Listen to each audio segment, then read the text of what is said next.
Hello and welcome back to another quick tutorial with your instructional coach, Leslie Johnson.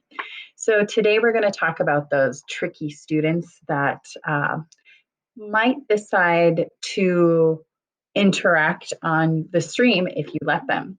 If you didn't know this, now let's go to our test class. Students can leave announcements and things in the stream.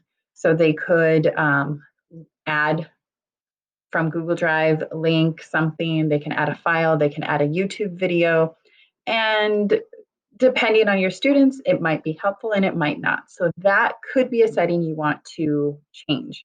To do that, we're going to go up here to the class settings cog. I'm going to click on that.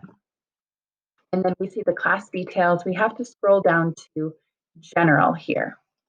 This is where we have the stream. This is the setting that we need to make sure we're paying attention to.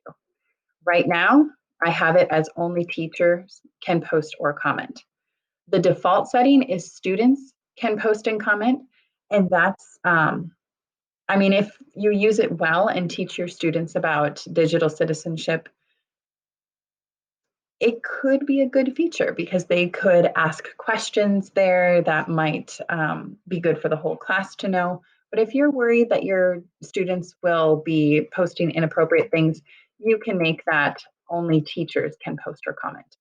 So if you have some trickster students, make sure that you go, again, I'm gonna, click save.